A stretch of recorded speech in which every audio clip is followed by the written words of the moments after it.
What's up, everybody? Welcome to 164 episodes of Value Town. This is the 164th.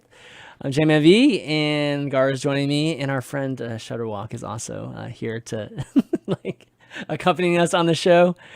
No, DrJikininki, he's supposed to be joining us, but I think he's running late, so I figured we'd get started a little bit without him, and then once he gets on, we'll definitely add him to the show.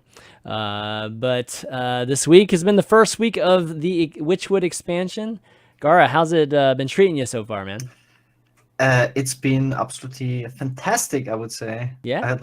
I never had so much fun, I think. Really? Testing all sorts of different things. There's been mixed reviews, I have to say, so far with this expansion. Like, some people, I think have, just been enjoying it, like I would say any other expansion, just being brand new. And then some people think, there's just been some TGT comparisons already, which I think are completely unfair. But yeah, it's kind of surprised me, that some people actually think that, because TGT was, I think, the worst expansion, or at least maybe from the standpoint of just the general public. I think TGT is probably voted the worst one. So what are your thoughts right now? You're clearly having a lot of fun, so it's the opposite for you, right? Yeah. Mm-hmm. I also get the TGT reference. Mm-hmm. It is, I think it's because of the echo mechanic and what is the other mechanic that we have? The switcheroni and... Oh, the Worgen. They call it Worgen. Oh, the Worgen. Yeah. Oh, yeah. It's just Loki. They're not very playable. They're not very too oppressive or anything like that. Just not too crazy. But I think this is exactly what we needed, actually. A very low power level expansion, and this really makes so many different archetypes and decks playable. You can really see the top streamers and the pro players, how much they're actually playing this expansion. I think I saw Firebird not going to sleep for 2 days. He was just playing for 48 hours. That's why he's sick right now. Yeah, it's just because he's having so much fun, so many ideas. There's so many different decks you can play right now, and I'm having a blast as well. I think every single day now that I was streaming, I played 10 to 20 different decks, and it hasn't stopped so far. So every single day, and there's still so many different decks, and no deck is refined yet, and every top tier deck that we have right now is definitely beatable. Nothing is super impressive, and it's just, I'm having a blast. Yeah, we're definitely gonna be talking about the meta and just what we've seen, just through the stats I've seen in HS replay and everything. But I agree with you. My approach to it all is I usually just stick to a class or a couple class and really just explore it as much as I can. Because if I switch too much, then I feel like I don't get a chance to really learn much, or really get a good understanding of it. So I try to just stick with the one class. I've just been playing Druid. I told you on day one that I was playing the Taunt Druid, or some version of the Taunt Druid that's not as refined as the one that you see now. So that discovery, I have to say, I wasn't too surprised when it became something really, really good the last few days. But that's been kind of the class I've been focused on. So it's been good. And the reason I picked Druid, by the way, is because everybody thought Druid was gonna suck, right? In our reviews, everybody's like, it's about time for Druid to be in the basement, and it's the complete opposite right now. So Druid's is clearly doghouse proof. It's just not allowed to be in the doghouse. So I've been playing a lot of that. I've just been starting to get into Hunter. So, I know you've played a little bit too, but haven't really, I'd say, found something good, super good quite yet, in terms of against this meta. But it's been fun. It's definitely been fun, exploring and just thinking about things. I just sit there in the collection sometimes, just thinking for 15 minutes as to, what would be good with Shaw, that sort of thing. But I'm having a blast. Yeah. I think right now with the comparison to TGT, it does have a lot of what you're saying. It's, Worgen, just the Worgen thing doesn't seem to be too effective right now.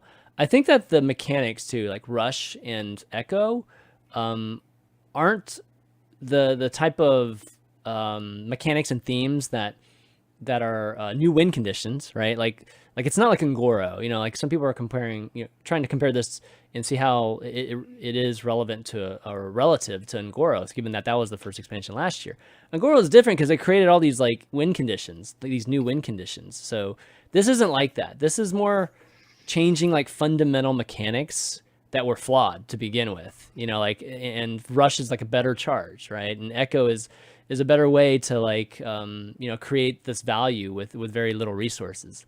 So, you know, I think because of that, we haven't, you know, we've seen still these strong decks from the previous expansion, like Q Block and things still doing well. So it'll take some time. I think it'll take, you know, time. It'll take like the deck builders really just to really start from a blank canvas. And, you know, like people like yourself, you know, like really give everything a shot. And then I think we'll see some things start emerging after, you know, a few weeks. I think the feeling that I get from this expansion or this cycle, because it's kind of like a group of expansions that we have, is that the meta is not really solvable. Because I think no matter what kind of decks we build, there will be beatable. So I think even like after months into this expansion, we will still see new stuff.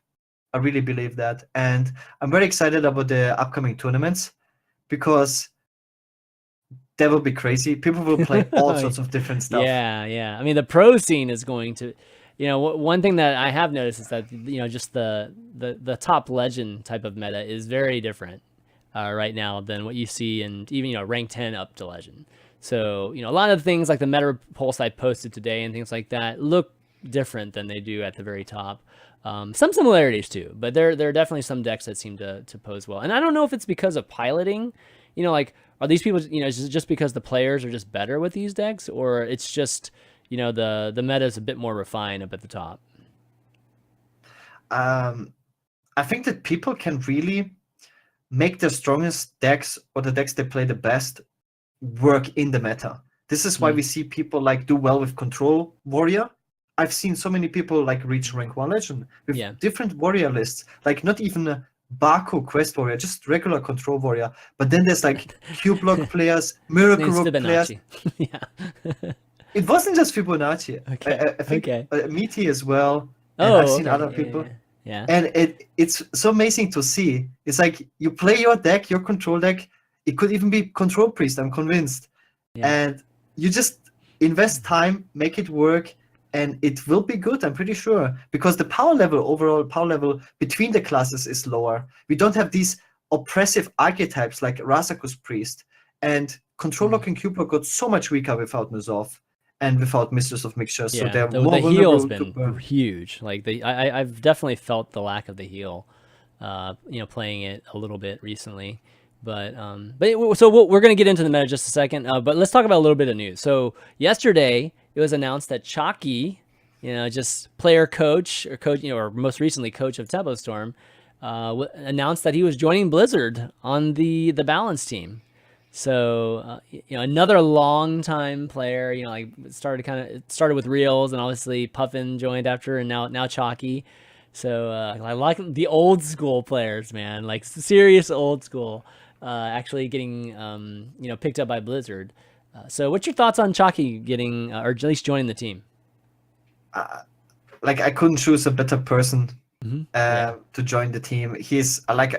I really enjoyed talking with Chakki. Like I was at all sorts of different tournaments with him. I was like in China with him. I remember sitting at the table with Life Coach and him just discussing about like decks and stuff. He's so smart, and he really enjoys thinking about like all sorts of crazy things as well. Like all sorts of, this is what Blizzard was talking about when they like were revealing cards and stuff. They were always saying that they're thinking about like will certain cards be like broken with Maligos and all sorts of interactions. And we've also seen like Chakki immediately coming up with some crazy Miracle Rogue OTK with Lobaka Cho and Azalina. Cho TK, yeah. And it actually broke the game. You bug out before you can finish the combo. It's actually hilarious. But only he thinks about stuff like that. Right. And I can't wait to see how much impact he will have. And a lot of people are saying, like he alone will not have a big impact. You know, he's just one guy and he will not change too much. And I think small differences, small changes can have a huge impact. Like if he could have prevented like a few cards of the past, cards like, Barnes, maybe like Draconic Operative, or patches in how it was.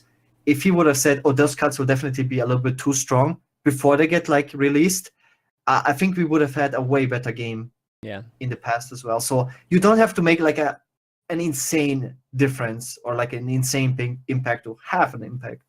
Yeah. So I'm really excited.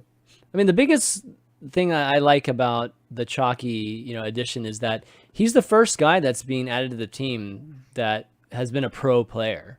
Like a legitimate pro player, has been on the tour, actually tried to, has been competing in HCT.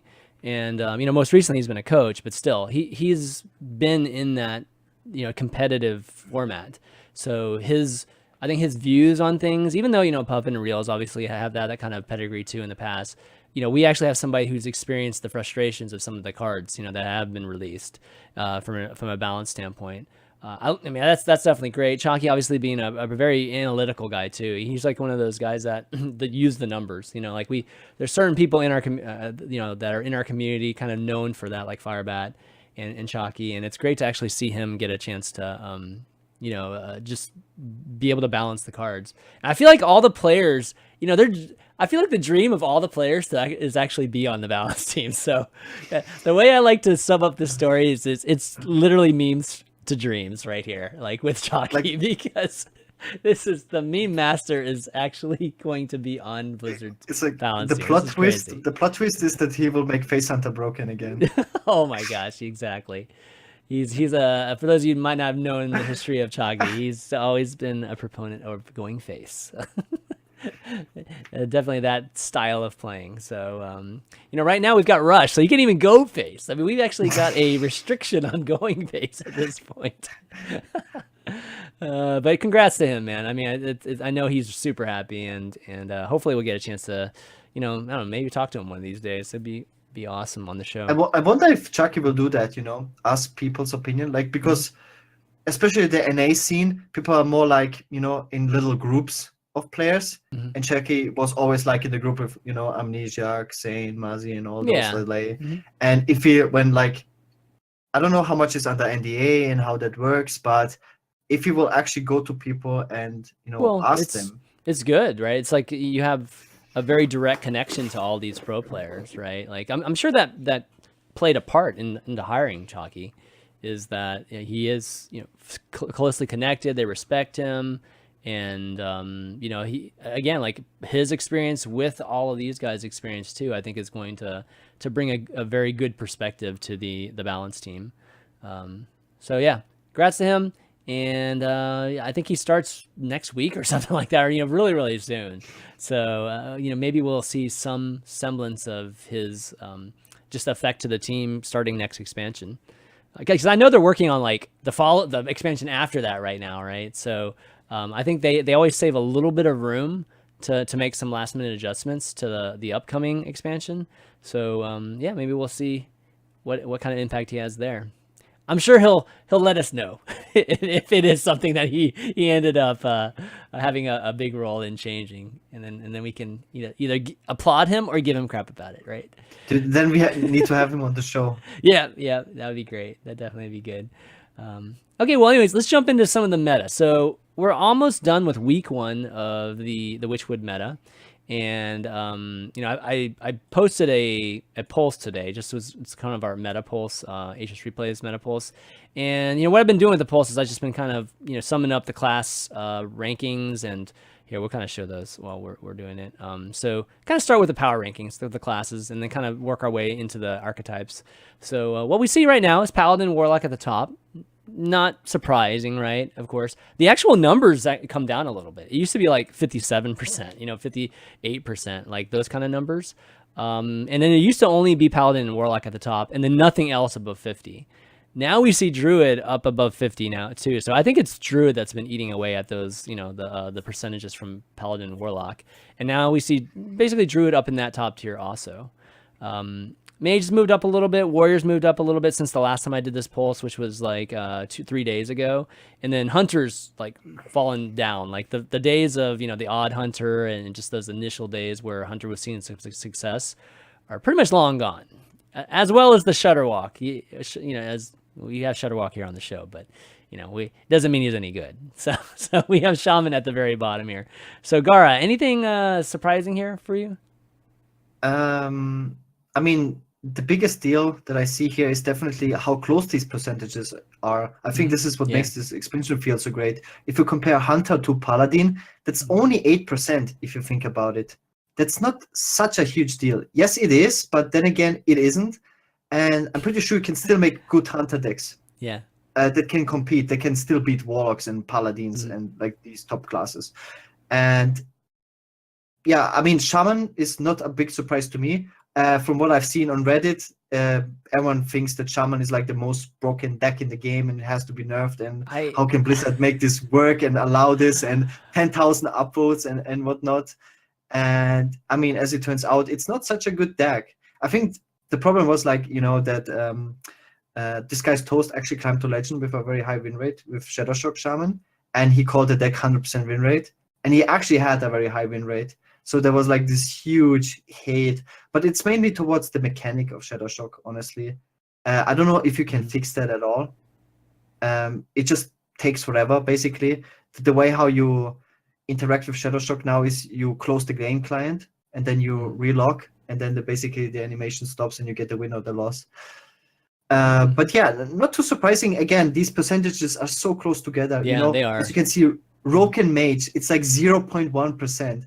So basically, well, look at Warrior and Priest. Like 4 to 7 is literally 0.6%. I mean, these are all basically the same. 4, 5, 6, and 7 are basically all the same. Or so like top 3. If you compare them, it's like 1% difference.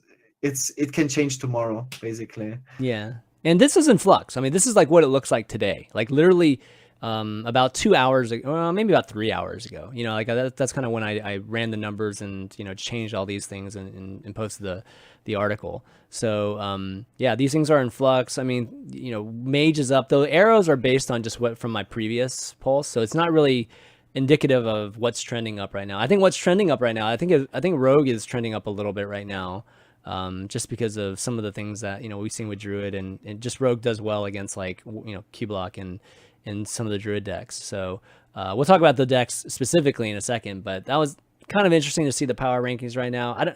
It's going to be a long time before Shaman gets out of the gutter. Like there's literally no good decks for Shaman right now.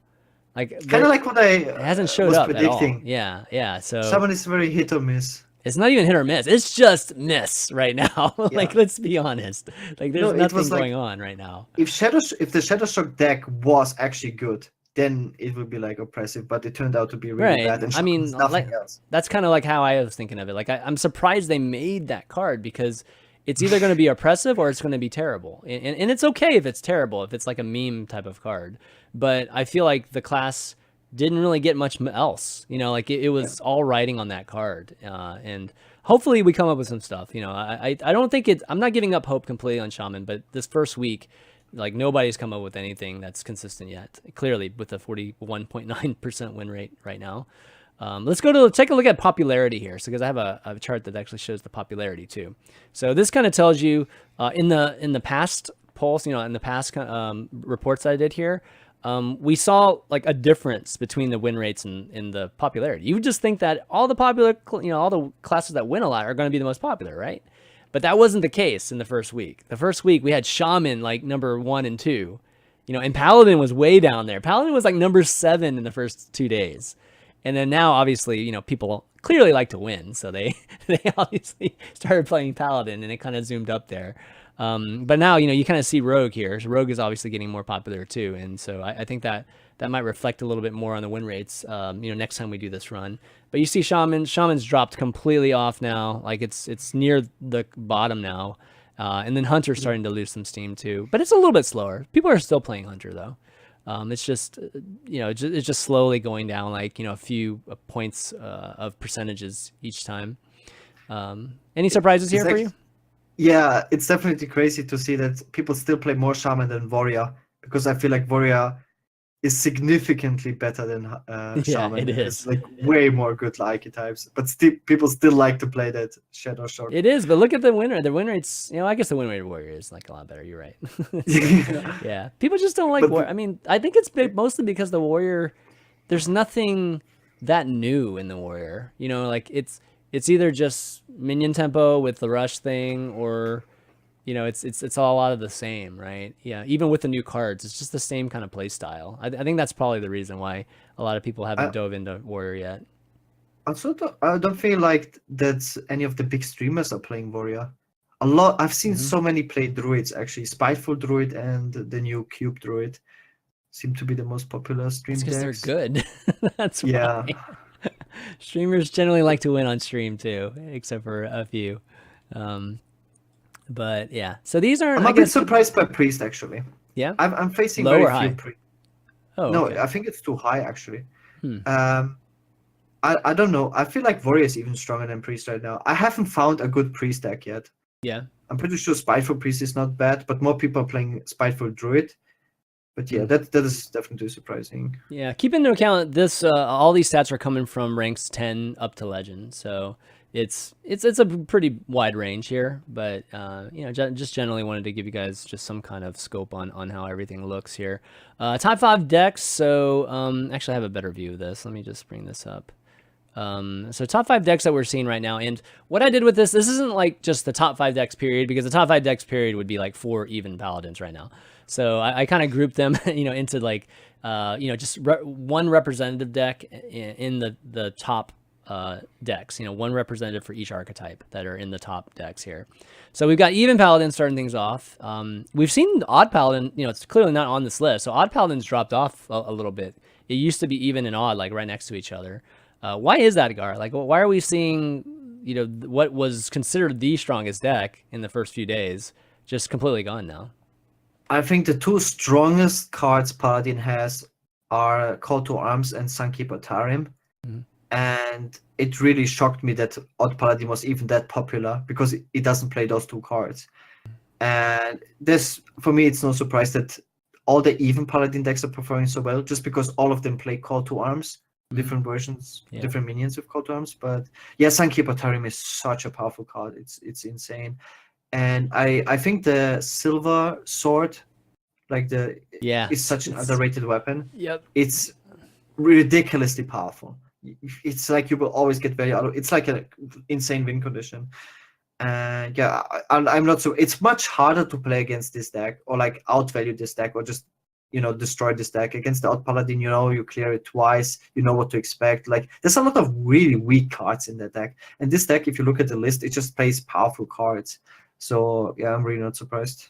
Yeah, and in this deck, even though it seems like, the hero power isn't quite as strong, it fills its mana gaps like really, really well too. And there's a little bit of early pressure in this deck too. So it accomplishes, or it's more well-rounded, than the Odd Paladin. And I think right now you're seeing all these taunts appearing, and people able to actually rip away tempo from the Odd Paladin, with these newer decks. And that's why you see like these druids actually starting to become successful, or be able to really swing the meta, is because of that. It's the Odd Paladin that's taking the hit. That's why paladins come down a little bit. The even paladin's still crushing right now, so it's doing just fine. We got Spiteful Druid next, which has been sitting at the top for probably the last 4 days too. This deck is, there hasn't been, I don't know, too many modifications. This version has a few little interesting things in it, but I think the biggest thing probably is the fungals have been added, just to establish whatever kind of lead it has, going into the fungal turn. But what are your thoughts? Yeah, anything stick out here with Spiteful, or any this new rendition of it?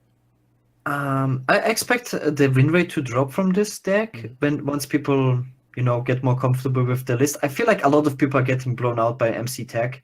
Like, when I firstly played against it, I also got blown out by MC Tech. That basically everyone runs double MC Tech in that list, which is definitely new. And it's just extremely powerful. Also, the Leroy is a little bit new. You have a little bit more reach with this deck. It's just overall a very powerful deck. But I think once you learn to play against it, the deck doesn't have much more than the Spiteful power turn and maybe like the the Yeah. Grand Archivist. Those are definitely the 2 power turns. And if you look at the list, besides those 2 very powerful turns, the deck just plays like, bunch of small minions, which you can easily deal with most decks. And once you play around MC Tech and you are prepared for those big turns of the Spiteful Druid, I think the win rate of the deck will drop. But it's now just a safe play on ladder for sure. Yeah, there's definitely different versions of this. This one probably is a little bit more of a tweaked version because there's Flappy Bird in this, which is a flex spot, and even some people don't even play Lich King. I mean, there's a few things that have been modified in this one, for probably specific matchups. But again, I just took the one that with the highest win rate, just to kind of show you something a little bit different here. So yeah, I agree with you. I think the Spiteful play is obviously the biggest thing. It just relies on chips, and then all of a sudden the big play at Spiteful, and then hopefully they can kind of finish out after that. The Grand Archivist turn, it's been hit or miss for me. Like, I guess it's probably true in the Priest too, but for me, it's basically a card generator, right? That's kind of what you're using it for. But I kind of wish I had another threat, some kind of value threat, to finish games with. So, yeah. But anyways, yeah, this is the one that's kind of winning, the most right now. There's some other ones that are like 58 and 57%. Quest Rogue is the next thing that we see here, and I think we've seen the rise of this because it does well against Q block, and especially at the top, like the top of Legend. And then this deck does well against the Taunt Druid, which we're about to talk about too. It has a crazy win percentage against the Taunt Druid. It's like super high if you look at the archetype matchups. But yeah, do anything stand out in this Rogue deck? I think there's like maybe one new card here, which is is it the Vish? Where is it? It's Vicious Scalehide. Vicious Scalehide, yeah. Yeah. Which is nice. That Vicious Scalehide is lifesteal. So it's rush and it's lifesteal. So it lets you actually heal immediately and actually remove something a lot of times immediately, and maybe even get for 2-for-1 for that guy. I mean, I expected this archetype to die out, maybe because I was hoping for it to die out. Like, I really hate playing against this deck in general. Because it lost so much. It lost the Ferryman, it lost the Coldlight Oracle, the quest was nerfed, we lost patches, all the charges. You feel like this deck lost so much that it's still playable is actually kind of unbelievable. But someone made it work. I forgot who it was, but they're utilizing the Vicious Scalehide as a stabilizer, and it works really well. Like, even against aggressive decks, usually you're able to finish the quest, you're down to 5 HP, and then you get these 5/5 chargers, and you can bounce them back, and you stabilize so quickly. It really goes instantly, then you suddenly lost the game. So the deck seems still very viable, very powerful, and I don't like to play against this deck at all. Yeah, I mean, I don't think there's a lot of people that, I mean, it feels kind of like single player like type of deck. This is the type of deck that's going to be played a lot, and you'll see it a bunch in events. On ladder, I think you'll be inconsistent, so you'll see it in moments in the meta, and then it'll disappear, and then you'll see it again, because it's easy to counter this deck, and that's why I don't have a problem with this deck. I agree. Because I think the power level of this deck is fine right now. It doesn't feel that oppressive, especially without Coldlight Oracles. Yeah. So, yeah, for sure. Yeah, but Sonya and Zola, they kind of make up for some of the bounce that we lost, with the last retiring or the reset. So this card, I feel like this deck is still feels like the same power level it used to be, whenever it was viable. And it's kind of good. It just like literally popped up in the meta all of a sudden, and it's just like, like the last 2.5 days, it just suddenly appears, and it's like 59.7 win rate. It's like crazy. And that is because it has like a 75% win rate against the Taunt Druid, which has become like the hot deck, I think, in the last probably 3 days now. I think in the very beginning of it, we literally saw people posting like amazing win percentages, like 80% win percentages, crazy things like that. And now it's, I think people are starting to react to it. So you're seeing it come down a little bit, but it's still, it's at still like almost 59% here, so it's still really good. And yeah, this deck, has all the attributes of what I would classify as a very powerful deck. It's got the value for days at the end of the deck if you want. It's got taunt to help with, protecting against aggro, and it's got the mana cheat. Like these are all Q block like qualities, and of course there's cube involved in this one too. So this is cube taunt druid instead, which is kind of funny now that we mention it. But Gaara, did this catch you by surprise, this deck?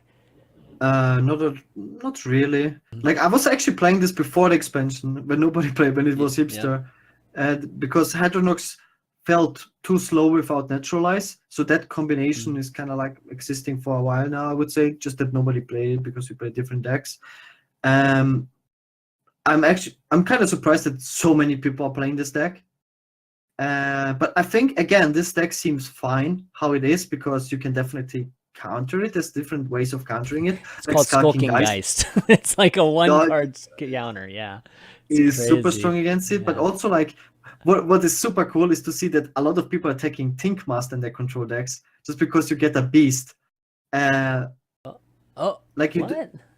a beast dies, then it's a 50-50 if you get Hydronox back. And that's a huge deal if you don't resurrect Hydronox. It's like game winning. Yeah. And it's really a legit, like you can take out the Lich King, let's say. It doesn't matter if you get Devils or the Chicken, both are beasts. So you took out the biggest taunt, and it's only 50-50 if you get the Hydronox back. And then you have the Skulking Geist as well, right? Yeah.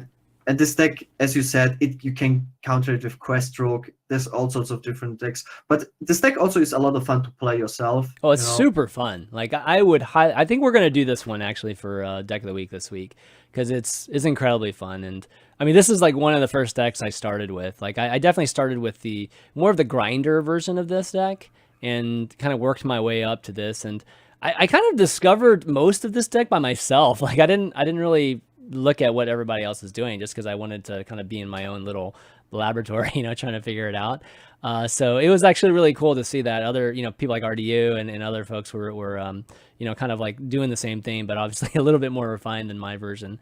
But for those of you listening, and those of you wondering, like listening and can't see the decks and stuff, I'll provide all the links, like in the descriptions and the notes for the show this week. But the big place for this is, like Gaara was talking about, Naturalize with Hydronox.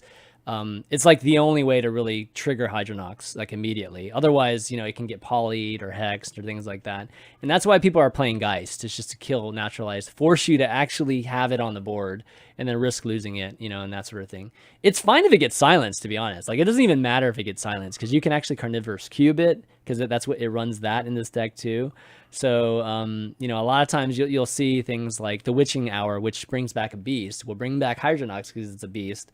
And then you can just do whatever you want with it. You can cube it. You can do all kinds of silly things with it. So, again, the plays are amazing. I mean, you can get like 4 Hydronox.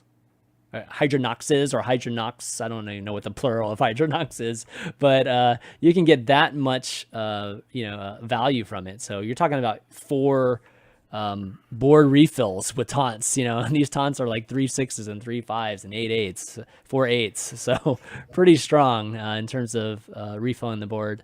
So yeah, I mean, it got popular because it's pretty versatile. It does well against different types of decks. It doesn't struggle too hard against any deck, except for Mage. I think right now Mage is doing really well because of the polymorph and just people running Geist and that sort of thing.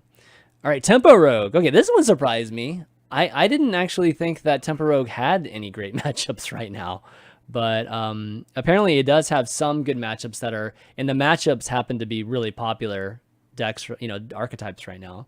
So yeah, anything about the Tempo Rogue? I mean, there's nothing too surprising here. Hench Clan Thug is a new card that's turned out to be everything that we expected from it. Super strong, crazy strong at times. It's like out of control at times. But anything else surprise you here?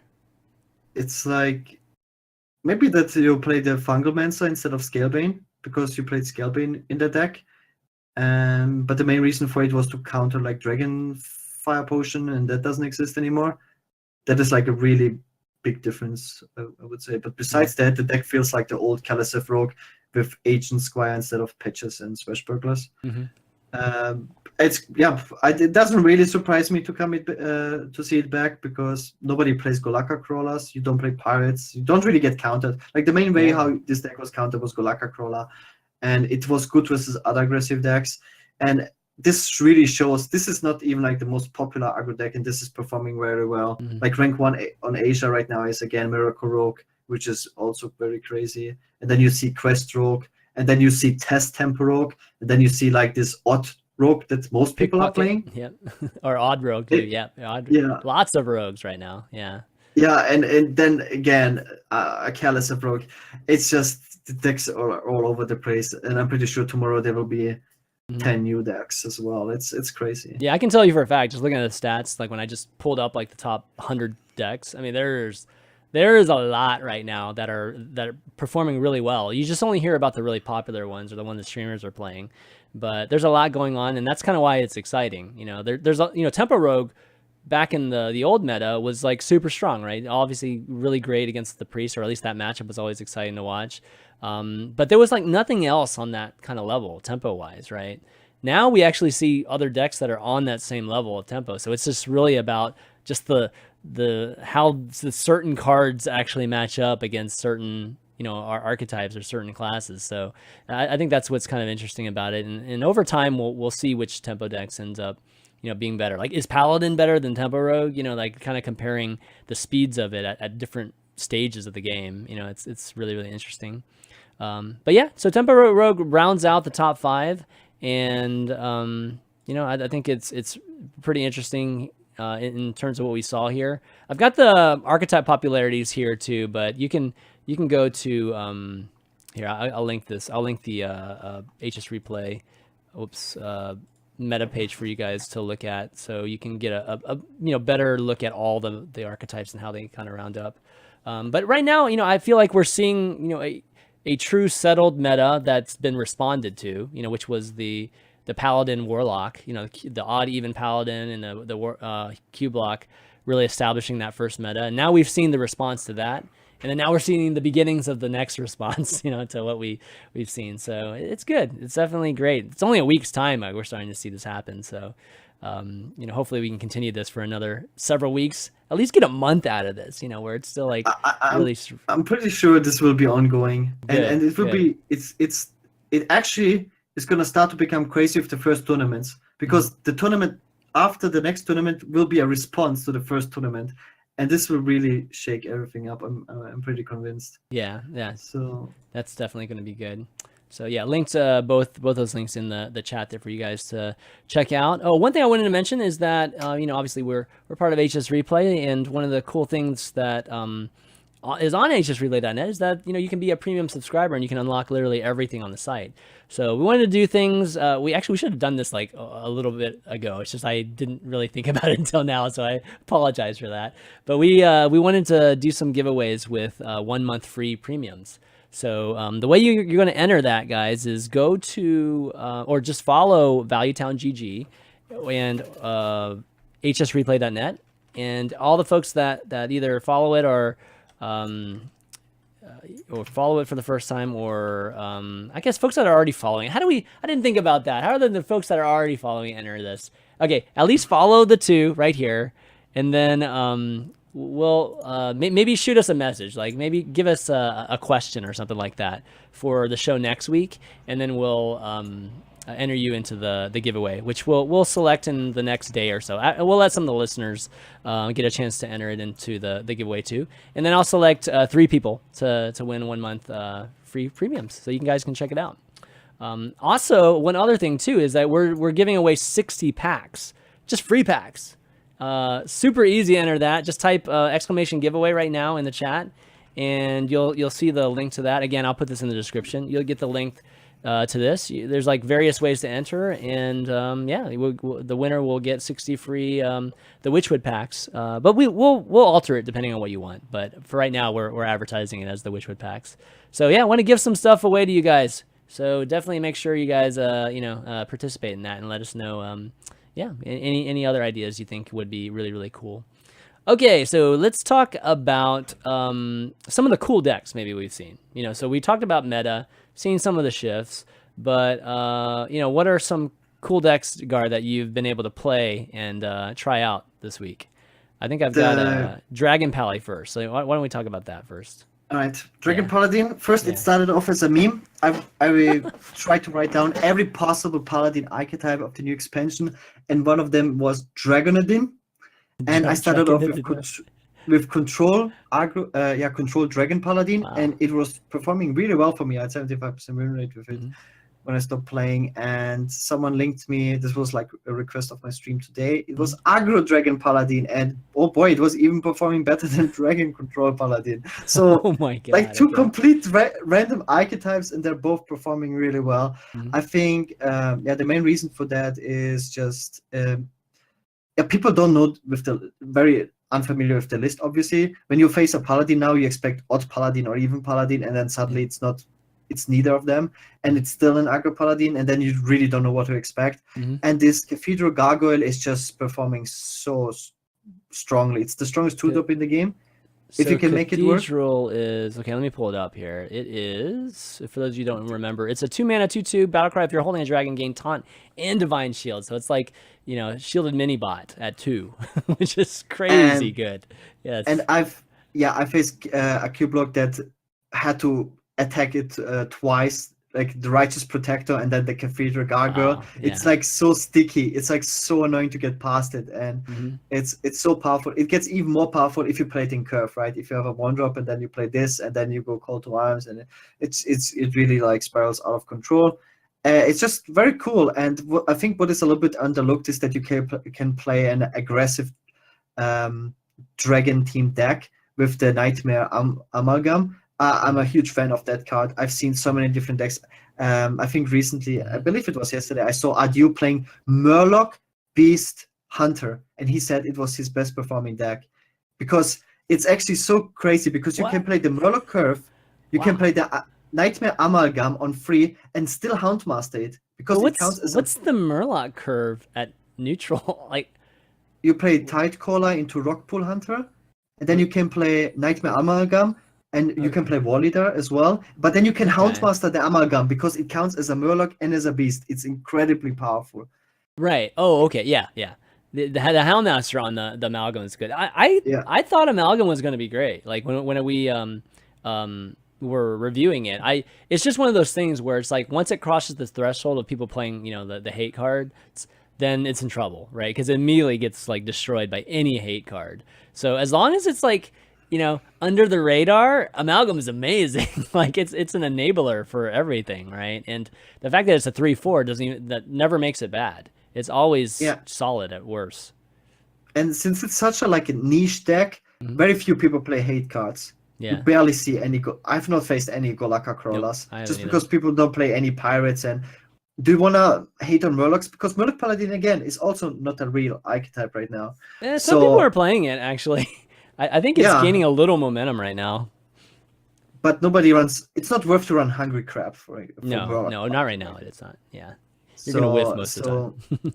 Yeah, you can get away with playing this card, Nightmare Amalgam. It's very strong. So usually what you're aiming for is 6 or 7 dragons, and with Scalebanes and Amalgam you have already 4. And if you play Fairy Dragon, you already have 6 dragons, and you play very decent statted aggressive dragons, and it's amazing. You can basically play this in any deck because those are neutral cards, and it's very cool how many different versions of Aggro Paladin you can play. It's amazing. It's very cool. So the Life Fuse Stegodon, is it that good in this deck? I feel like there's not enough consistency to that. Like I would figure you would probably want to. You definitely won me games. Really? Because because you just if you go with Lost in the Jungle into hero power, and then you go either Call to Arms and then Lights to Stegodon, and if you go +3 attack, that's so much pressure that just kills your opponent if it's a slower deck. I think you can definitely replace it and play a spell. I guess it's got Vine Cleaver too. Yeah, I guess Vine Cleaver can after you equip Vine Cleaver, it could be super good too. Also, sometimes you get the dudes from the unidentified mall, so you have more tokens. Yep. It's just endless value for Paladin. It's crazy. Yeah, man. You can definitely play around, and I feel like most lists are not refined yet. Even the strongest list, I wouldn't even say Taunt Druid. like you saw just recently, people went away from Ultimate Infestation. Yeah, I think I dropped yesterday one. people were. I dropped one. Yeah, Yeah. yesterday people were playing like one Ultimate Infestation, and today people are dropping. So tomorrow the list will be more refined for sure. Right now, it's just like, how can we figure out how to kill Hydronox other than naturalize? I think that's probably the next solution to. I've been trying like alchemists and all kinds of things, but yeah, kind of getting back to this. Yeah, this looks pretty cool. I mean, there's a lot of things going on in this deck, so that's probably, you know, I can just generally sense that there probably, you know, could be some refinement, but you know, all of these things that are in the deck are strong. So even Crystal Lion, I feel like every time that card comes down, it's always in a terrible spot for me. I'm just like, oh god. You know, like back in the Silver Hand Paladin days, it was just kind of like, okay, you know, it comes down after they've played a bunch of small things, and you know, it's generally not too bad to handle. Now it comes down when you know, like a Cobalt Scalebane's already down, you know, or something's already, and it's just like, oh man, this is pretty tough to deal with. So yeah, I feel like Crystal Lion's gotten better in this expansion too. But overall, yeah, this is definitely a really neat deck. You played some other ones too, like. Haven't you tried Hunter or something crazy like that? Yes. Let me see. Oh, whoops. My bad. Where is it? Okay, let me pull up the Hunter. Let's see which one I have. You've got some pretty cool ones. I think the one with you were talking about with hold on, let me grab it. With the Dire Frenzy, right? Wasn't that a pretty good one? Yeah, let me. The craziest one was Even Hunter, and I was like shocked that could even be a deck that you can build. Mostly, I'm actually thinking, okay, this deck has to be bad, and then I'm playing it, and I'm like, oh, it's not so bad. And it was very similar with a deck like this. Yeah. I'm like, there's no way in hell this deck can work. And then you play it, and then you see like all the synergies come together, and then you're like, and then yeah, that's what's cool. It's like you find a lead and then you just kind of go down that lead, you know what I mean, and experiment with it.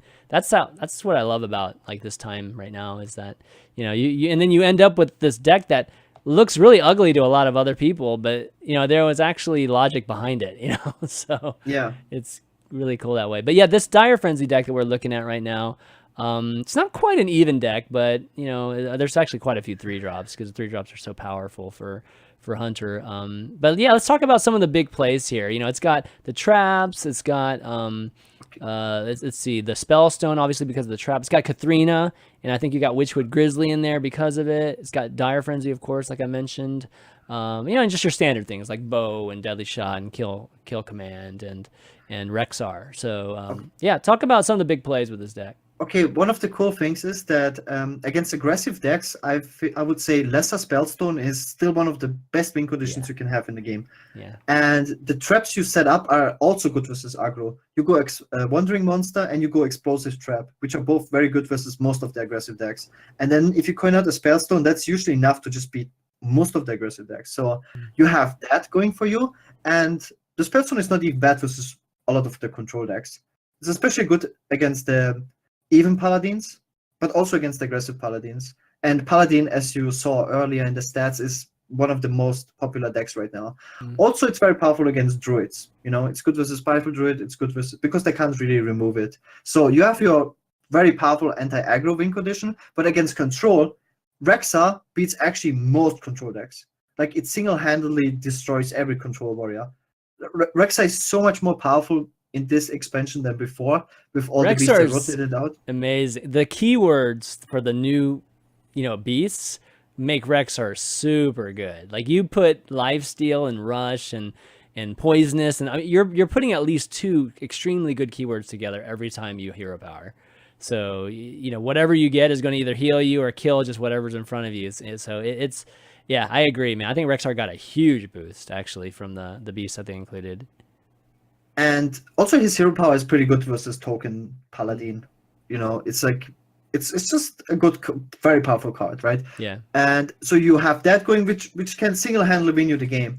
And if you don't have that, you can just go for the Katharina. And Katharina is like the best 8-drop in the game. It's stronger than Tyrion. It's crazy how powerful Katharina is. Stronger than Tyrion? Wait. Yes, for sure. No, just Holy look at the menu. smokes. I mean, If you pull, dude, if you pull a Hymen, which is the strongest 6-drop in the game, I get and then it, definitely I get pull it. another Hymen, and you have a 6/6 body, that is Yes. definitely stronger than a Tyrion. Like Yeah. it's not even close. There's only good It's that- pulls, yeah, because you've built this deck, it's so there's only 2 Grizzlies and there's 2 Yeah. high mains. So they, But it gets yeah, really crazy when you start buffing something with the Dire Frenzy, and then you pull those minions with the Katarina that you buffed with the Frenzy. yeah, Especially if it's the Witchwood Grizzly. yeah. That's definitely cool. So the Witchwood Piper, I forget, that's not a beast, obviously, right? So the Witchwood no. Piper would pull A Grizzly against aggressive decks. a Grizzly, okay. Because it pulls, what does it pull again? Like, I'm trying to remember this. At the lowest cost minion. Lowest cost, lowest cost minion. Okay, so you could pull another Piper, potentially, right? Yes. Yeah, so I guess that's a chance. So I guess you want to draw both before you really utilize that to the utmost extent. Okay, well, I'm excited. Yeah, I definitely want to give this a try because Dire Frenzy, man, you end up like having a buffed version of those big cards in your deck, and so when it comes down, cool. like what is that? They would be like a 6/15 or something like that for the Grizzly. Yeah. That'd be crazy. Man. 2 times. Yeah, 2 times, right? Holy smokes, yeah. So it's super strong. all right, I gotta try so that fun. for sure. Yeah. Or you buff your Misha. Oftentimes you want to go curve, you go Animal okay. Companion, Yeah. then you go Dire Frenzy. When that dies, like getting like 7/5 Huffers out of the deck is also not too bad. Yeah, tell us something we don't know, man. That sounds great, actually. Okay, well, this is a Hunter deck. I mean, I was staring at Hunter for a while, man, last night. Like, I had a Houndmaster Shaw up, and it was just like, oh, man, racking my brain to try to figure something out that was good with that. But this is definitely a cool approach. And I was telling you earlier, right, like before the show, that I feel like if you're trying to build a deck and you're trying to build a viable deck, it has to start with some kind of huge play. Like, you have to find a combination of cards that makes a giant play, not just like OTK stuff, like just some kind of huge swing turn. And then I think you build around that, then that's like a very good processes to try to come up with something good. So, clearly this one is the Katharina, and then you build around Katharina with the, Witchwood Grizzly and Savannah, and then you continue from there. And that's where you get like Witchwood Piper, right? And then the Dire Frenzy. So pretty cool. Yeah, the way Hunter's shaping up, being very spell heavy, is actually freeing up quite a bit from a deck building standpoint, or creating variety that I didn't foresee that was eventually going to happen. So definitely a good job, by the team in terms of doing that. Yeah, those of you tuning in late, Dr. J isn't here right now, so we've got Shutterwalk in his place, which I hope you guys enjoy, of course. All right. Was there one other deck that you wanted to show? I forget. It's not the dragon. Wasn't there a warrior of some sort that you wanted to? Or maybe not. Maybe that was like Dr. J. Dr. J has some kind of Gunspire warrior, which I really wanted to see, but unfortunately he's not here right now. I think Tice played it on stream. Oh, did he? Like, yeah. So why don't we talk about our most overrated and underrated cards? How about that? Okay. So overrated cards. You have the most obvious one, which is Shutterwalk. I mean, yeah. So basically, for the past 7 days on Reddit, almost every most upvoted comment was, "How can Blizzard possibly allow this card being printed?" And the main reason for that was this guy's toast, on the very first or second day of the very first day. It was the first hours of the expansion. Yeah, he reached Legend with like 90% win rate with Shadowshock Shaman, and he abused a very nasty mechanic. He made his opponents rope their turns. So basically, he didn't go for an OTK. He just played so many different Battlecry minions that he played Mad Bomber, or a bomb, the 2-drop Bomber. So basically, just so the opponent drops out, and then everyone was like, "Oh my god, this is broken!" And he called it the 100% win rate deck. And then and for those of you who do not know what he's talking about, it's possible in the game that if you create like animations that are just sequenced and queued up, that you can have your opponent not even be able to take their turn, because when you end your turn, the counter for your opponent's turn starts at that time, which I've never understood why that is, but for whatever reason, it starts at that turn. So if your animations take 90 seconds, then your opponent doesn't even get to go. And that's kind of what happened. That's obviously one of the huge complaints against Shutterwalk, is that the animations are just way too long. And they're supposedly going to be speaking about Shutterwalk very, very soon here. And I have a feeling it has to do more with the animations, and just the time it takes. Actually, I think Dr. J might be around. We can see if we can get him in here. Wait. Oh no! Oh, actually, he's having car issues. Oh darn. Okay, we'll have to connect with Dr. J again sometime. But yeah. So the animations, I think, is probably going to be the thing that they speak about. I don't think the card itself. I mean, it's bad. There's nothing. I mean, unless they're going to make it better. I guess there's a chance they're going to make it better. I don't think so. But I don't think that's going to happen. I think they're probably going to address the animation and just leave it as kind of a bad meme card. Yeah. I want to go away from. I don't think the card is overrated. The card is super powerful. Yeah. It's insanely powerful. I mean, it wins you the game. It's one of the best possible win conditions you can have. Like you have a setup, a few card setup. The setup is very powerful actually. Like Serenade Chain Gang, the Life Drinker. Those are good cards that you play in the deck, which set up this OTK. And it's just that the overall power level of Shaman is too weak, and Shaman didn't get a lot of good cards, so the deck is really weak. But the card itself is really strong. Yeah. And yeah, so it's more like, I still give hope that people will figure out like a moderate way of doing it. Not so much OTK, maybe something in between. The crazy OTK we see right now, and just something that just gets extreme value from whatever battle cry. We've got so many battle cries in this game. And been wanting to write like a Shutterwalk article for a while now. I think we eventually will. But there's just so many possibilities that whether different levels of value, right? And I think that Shutterwalk 6/6, I mean, you literally only have to cast one good battle cry, and it's actually worth a 9-drop, right? So it doesn't take much to actually be getting extreme value from it. It's just when you're going the crazy, like what we've been doing, going with trying to do 100 damage or some crazy, just infinite combos, then yeah, that becomes harder to figure out. But I still hold out hope that there's something there for it. But again, it's like polarizing. It's either super good, I feel like right now, or it's just not good at all. So I think Dr. J might hop on Discord here. Let's see if he does. I'm actually here. Hey, what's up, dude? Hey, how's it going? I'm really sorry. It's guys. okay, I man. apologize for that. It's car troubles, man. You can't predict it sometimes. I got there at 11 o'clock EST, and they told me to take I just need to get an inspection. They were like, it'll only take about an hour or two. I was like, oh, that's fine. And then 5 hours later, while I'm still sitting there, my phone dies. I find out that it did not take an hour or two. Yeah. Well, your penalty is you've been Shutterwalk the entire time so far, so on the stream. But we've been talking. We're talking about overrated cards right now. So Gaara picked Shutterwalk, and I think Shutterwalk was yours too, right? Yeah, Shutterwalk was my overrated card as well.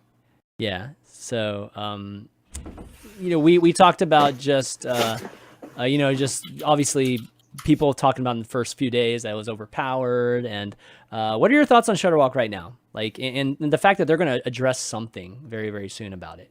What do you think that's going to be too? So I think one of the reasons I put Shutterwalk as an overrated card was because although it has this potential to be just mind-blowing and very, very strong in what it does, so in future sets, for all we know, it could become more of a problem card. But the current issue right now is it reminds me of a Quest Mage-esque deck, in that Quest Mage has this insane combo that basically ends the game on the turn that it completes it, but it is very hard to get to that game state where you can achieve that. Mm-hmm. And Shutterwalk, maybe it does it a little bit easier and has some other different tools and is better in other matchups than other ones. But at the end goal, it's just has a really poor win rate because it's very hard to get to that final combo that you need to do. Yeah, I mean, I think the question, right now, I feel like the way the Shutterwalk decks are built is it's like all removal or taunt, and then just the battle cry sequence, right, to win the game, right? And the sequence matters too. So it's it adds like another challenge, right, to to the win condition for this.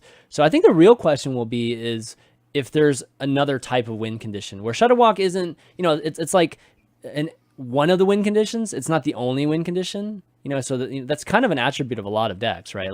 Most of the strong decks have multiple ways to win. There's obviously a primary way to win, but there's always like these secondary ways to win, and Shudderwalk, and as well as Quest Mage at times too, was always like that.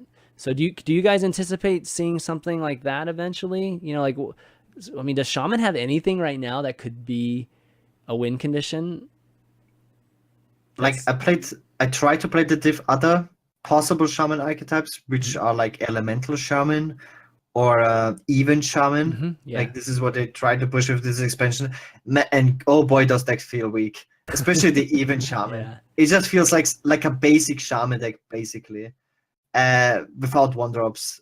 Just like Shaman benefits the least with the upgraded hero power as well, because like choosing a specific totem or playing a totem for 1 mana is not very good if you compare it to the odd Paladin or even Paladin. It's just Shaman is so weak overall, whatever type of deck you want to build it. Like all Shaman has going for it right now is the Shudderwalk and abusing this crazy mechanic. See, I think that's a problem, right? Because Shaman isn't that great at removing stuff. Like I also hate. Yeah, go ahead. I hated they really nerfed the Hex. I like it still doesn't make sense. Like this is now 6 months ago or something. I really feel like when you want to play like a big Shaman or like this, you can play like the how would you call it, Snow Fury Giants, the Spellstone Giant Shaman control Shaman deck. It really hurts you so much that the Hex costs 4 mana. Still, like if you want to build. Even if it costs 3, I don't think it would. It would not. But it would be definitely much better. It'd be better, but how does that help? That still doesn't help Shaman's win condition. There's still no win condition for Shaman. No, you can. I mean, the Spellstone is a win condition. Like if you play Snowflake Giant with Ancestral and Spellstone, okay, I'll give you that. Yeah. Mm-hmm. It's just to get there is so hard for Shaman, like harder than any other class. It's kind of like if Hunter had that. Right. I played the Overload Shaman for a while. Was trying that out, with just the zaps and the Spellstone, with the Snow Fury and the ancient ancestral spirits, just to keep bringing back the giants, and copying them. But again, like the removal is just so weak and inconsistent against the aggro decks that I just can't live. Like it's so hard. And another thing that they tried to push with this expansion is actually the Bok Reaper and the Hagata. And I played that as well. Bok Shaper, yeah. Mm-hmm. Bok Shaper and Hagata. Mm-hmm. First of all, Bok Shaper is way too expensive. It's bad. It's like it's really bad. It's so hard to get value out of it. And the worst part is that Hagata and Bok Shaper, like they kind of have synergy in a way, but they don't. Not really. It's so hard. I mean, that's like the different kind of value deck you want to play, and it's so bad. It's so hard to make it work. Like one card requires you to play minion to get spells, and the other card requires you to play spells to get minions. It's really, really bad. I feel like that's like the design team trying to debate us into building that sort of Shaman with a Bog Shaper and a Agatha. Oh, and Free Shaman didn't get anything. So basically, that was like a one-time thing. Yeah, I know. I thought that was weird. I really thought Agatha, when she got announced, was gonna have some kind of Frost Nova-esque effect or some kind of freezing ability. I was like, oh, okay, this is going to make Free Shaman maybe a thing. I mean, probably not, but at least it's going to be some support for it. And then they came out with that, and I was like, I still think Hagatha is a very strong card, and I think it has a lot of potential. Mm-hmm. I think the biggest issue right now is Shaman doesn't do anything better than any other class except for it has Shudderwalk. So what Gaara was saying is exactly right. It has nothing going for it right now besides the fact that it is Shudderwalk. Although I do think even Shaman has a lot of potential because the totems on turn 1, and if we still had card Thing from Below, then even Shaman would be pretty good, I think. I think the biggest issue with even Shaman is you can't run Bloodlust. And without Bloodlust, your totems effectively do nothing. Well, even Odd Shaman, you definitely could make the argument that the double double totem, the double Silverhand Recruit, would make a huge difference for Shaman. Because I mean, then people might even consider playing the raid leaders, in the storm, the storm winds and stuff like that in it, because you're just going wide, right? And I mean, I've been waiting for them to recreate something that's like Thunder Bluff Valiant, just something that just that Like, totally buffs them all. But Shaman used to be like a synergy card class. You had like either a lot of totem synergy cards or overload cards, like with Trog and like Unbound Elemental. Like all these cards are missing. Like all these synergies. Like they really printed like a bunch of free Shaman cards like 2 expansions ago, and now like a bunch of, I don't know, like even Shaman, Haggard, like just a bunch of random cards. It's so hard to make it work. Right. In a way.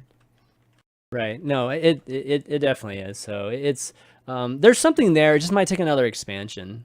Like this expansion, there's just nothing. There's nothing there, and like to add on to your point to Dr. J there with it not doing anything, really super well. The removal is not one of the best. The heal is not one of the best. These are all control elements that Shudderwock needs. So both of those things are not one of the best. So unfortunately, I will say though, I did craft Golden Hagatha and Golden Shudderwock on release because I thought that deck was going to be absurd, and I still have faith in it. I still have hope in it. But as for now, Shudderwock is very very overrated. Yeah, no, I agree. I definitely agree. Okay, so my pick for overrated is Lady in White so far, because man, I've tried, dude. I don't even draw her. Like I feel like I draw her like 10% of the time, and it's like, Priest right now doesn't have a ton of draw either, so it's probably right. That's probably about how much I should be drawing her. And even when I get her, it's just like it feels worse than obviously Keleseth. It's like by that time, do I really need like 10 10s, and 11 whatever 8 8s and stuff? Like I feel like I'm either way behind or I'm just gonna win anyways. So this card was way worse than I thought it was gonna be. And another like side note about this card is like, because I also play this card, is like strong cards that you wanna play in your priest decks are usually dragons. And a dragon you have to play right now is the Twilight Drake, and the Twilight Drake is such a bad synergy with this card. It's so funny. You can have like a 1/9. Yeah, it's like a 1/9. That's true. So you actually make your deck worse, like in a way as well. Yeah. So it's not so good. Yeah, It's just too slow. You know what I mean? Like the Twilight, the Divine Spirit Inner Fire works because you end up just like bursting them all of a sudden, right? In one turn. This is just like you just get value in your cards, and outside of Keleseth, which Keleseth, it only works because it's so early. And then we had the bounce Keleseth, type of plays with Rogue that really, really accentuated it. Late kind of cards like we saw with Mistcaller, they just don't work. And I think Lady in White falls into the same boat. It's too late. I also feel like the meta is not good for cards like this right now. Like you want to keep such a card in your starting hand, and most decks you face right now are really aggressive decks, like super hyper aggressive decks. Yeah. Then Priest will just not do well against them. Yeah. So that's unfortunate. We'll see if maybe over time it ends up doing a little bit better. But yeah, so far I think those were the cards overrated. Let's talk about underrated cards. Let's talk about some good cards that are surprises for us. And we're gonna start with the crazy one, because like to eat dessert first. We got Black Howl Gunspire from Dr. J here. So 7 mana, 3/8, can't attack. Whenever this minion takes damage, deal 3 damage to a random enemy. Tell me the goods, man. Like I think a lot of people looked at this card and said this card is complete and utter trash. And I started playing with it. And now this is easily becoming one of my favorite cards, and I actually think it's not that bad. Like I think it's better than people gave it credit. So when I'm calling this like a underrated card, I'm saying like people said this was trash, and then I actually think it's playable. Yeah. And that was my philosophy behind it. So I think where this fits in is some kind of control warrior deck or some kind of like fatigue warrior, because I built a fatigue warrior list that's goal was to beat up on mages, druids, rogues, and paladins. It still struggles with warlock and shaman because those decks they have something against you that you can't really do. And in those decks, basically the whole goal is you just remove everything, and you dead man's hand back some draw / some removal. You keep removing everything. And this card is really good in those matchups because you force them to use the removal early, or maybe let's say they Vile Spine a Acolyte of Pain so you don't draw, and then you slam this bad boy. And they're either going to want to silence it because they don't want their whole board to take 3 damage constantly, or they're going to find an awkward way to kill it, or they're just going to ignore it. And if they ignore it, you then go Warpath 5 times, and their whole board is just massacred, or you dealt like 15 damage face, and I think it's just crazy. absurd at times. Okay. Wow. Yeah, I mean, definitely I felt like there was potential for it to be just a board removal type of card. And it sounds like it is. It's definitely fun. I mean, I love the animation from it. The animation is it's superb. Awesome. Yeah. It's something a lot of fun. I want to play the next time I see this card in Arena, I'm just gonna hope for Bouncing Blade, and then I just want to go nuts. I'm just gonna just record that interaction right there. It's gonna be a lot of fun. But that's cool. Yeah, it's definitely a great, really cool card that is potentially underrated there. Let's see the next one. Actually, Gaara, you talked about it already. The Cathedral Gargoyle. Yeah. So that one, I mean, it really shouldn't have been underrated. I mean, this card is strong. I mean, you're going to play in a dragon deck, so it's... Yeah, the main reason why it is probably underrated is because people don't think Paladin has enough dragons. Or just in general, there was like this feeling that, you can't really play dragons or like dragon synergy decks, but once you start building these decks, you realize quickly that you have enough dragons. You usually really just need 6 or 7 dragons in again, I played today a control dragon paladin and an aggro dragon paladin, and both archetypes worked. And if you have such a deck, this gargoyle is insane. It is still like the best 2-drop in the game. It is a mini bot with taunt, and the taunt is very relevant at protecting, in an aggressive deck, a Scalebane, for instance, or like a Knife Juggler in an aggressive deck, and against control decks, you have definitely cards you want to protect. It's just very, very strong. I mean, Minibot was good at 3. This is good at 2. I mean, imagine it at 2. I mean, it's insane, like crazy good, right? So, Minibot was 3, right? Minibot was 2. Oh no, it was 2. I'm thinking of the healing thing. Yeah. So Minibot was 2. That's why it's basically the same thing now.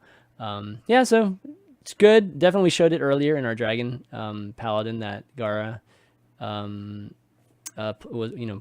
is playing, and I wouldn't be surprised if we see this as more of a mainstay. I kind of wish Paladin had the dragon that's 5, the 5-drop that would reduce your next dragon to 0. That would be so good. Oh my god, that'd be so cool right now. Make this card more consistent. I also think this card is like Gaara is saying, a little underrated.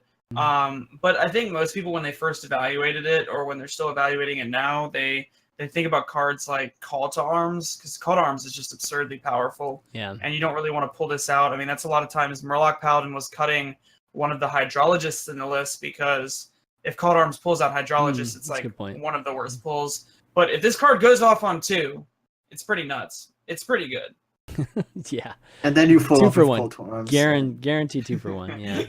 And you call to Artist since you had it on 2 and 3. And it's absurd.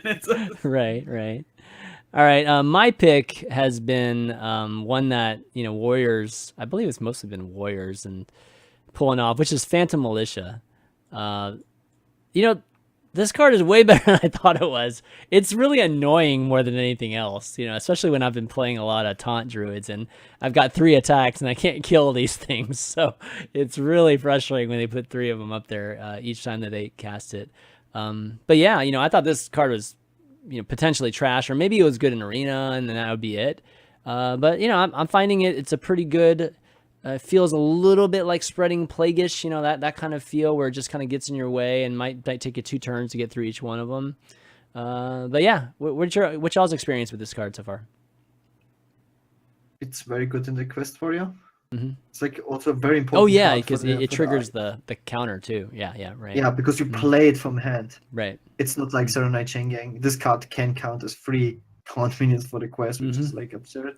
Yeah. Multiple bodies on board. Yeah, it's just basically in that deck, honestly. And sometimes from Stonehill Defender, like a lot of people play Stonehill Defender and Big Spell Mage. Yeah. And then you pick this oftentimes just because Mage has oftentimes no board presence, and then you have a lot of mana left because you don't want to play any Flame Strike or board clear or whatever. And then you just spam a bunch of Phantom Militias, which is also not too bad. Yeah. So definitely, yeah, not too bad.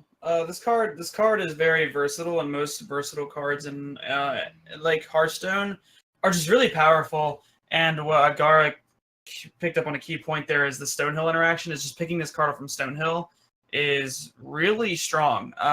Really, you weren't expecting to play 9 mana worth of 2/4 taunts, but I mean sometimes it comes down to the game state where you just do it. It's also really good in Quest Warrior. There's also a cute combination in, I believe it was some kind of Control Warlock, where it was like Meat Wagon Control Warlock, where you would get out Summoning Portal, and then this card costs 1 mana, and then you would fill your entire board with Phantom Militias, and that was really cute. Another cool combo in the Summoning Portal deck, because I was playing it a little bit, because when I casted the Witchwood Invitational, there was Savitz and Dog brought this deck, and it was basically like a version of Q Block. Then instead of Doom Guards, it ran Glinda Crowskin, it ran Meat Wagons and Summoning Portals. Right. And one of the coolest things I did is I beat a Q Block player because I had 2 Summoning Portals on the board. I played Glinda Crowskin, and then I had 1 Summoning Portal and Glinda Crowskin, and I played 5 Gnome Fratus and burned 5 cards from their deck, and it was incredible. What'd you burn? Like a Mountain Giant, a Doom Guard. Oh, that's brutal. And then I think the other 3 were irrelevant, but I burned Mountain Giant and Doom Guard, and I felt so proud of myself. Yeah, made the play, man. It's just like play achieved, you know, kind of thing. Yeah, I set it up. I said, all right, I'm gonna keep playing this deck until I burn at least 5 cards with Gnome-Fratu, and then we can go play other decks. See, that's what they need to do in Hearthstone. They need to create these achievements, these actual combo achievements. so all of us will try out these decks and try to pull them off. Yeah, so anyways, Phantom Militia is pretty cool. You know, I didn't really think about some of these applications, so you know, that's really neat. The other one is something that came up in the Invitational, which was the Witch's Cauldron. Yes. And this card, this card, I mean, it's a little bit contradictory in terms of, you know, like where it's good, because it's usually good in a very wide type of strategy. So like a paladin, maybe even, you know, shaman to some degree, but generally something that's aggressive and tempo based. So you generally don't want to crash your guys into your opponent's guys, but I mean, it looks so easy. Like whenever, you know, Savitz or whoever was playing off, it's just like guaranteed value. Like I feel like when you have those decks.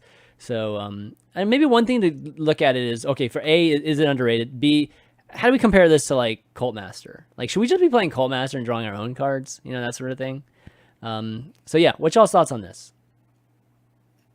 I go first. Like, I don't know who was the first. Was it Galen who included this guy? I think it was Galen actually. Yeah. He reached Either rank Gallon 1. or Board Control is one of the 2. Yeah, one of those guys. Yeah. And they were like fighting for rank 1 legend. I actually watched both. Like Zalay was streaming it and Board Control, and they were both like fighting literally for rank 1. They were both like rank 2, right? And fighting for rank 1 legend with Odd Paladin. And this was like one of the biggest impact cards of the deck. This Witch's Cauldron, and it just felt insane. Like it refilled the hand with all sorts of good cards. And if you play against Q Block, and then you suddenly have Hexes, Earth Shocks. It's like Rockalar. It feels like Rockalar in a way, you know, like the hunter weapon that just refills your hand with spells. It's kind of like that, man. It's crazy. And it's kind of like barely out of reach, out of cards from like Hellfire, for instance.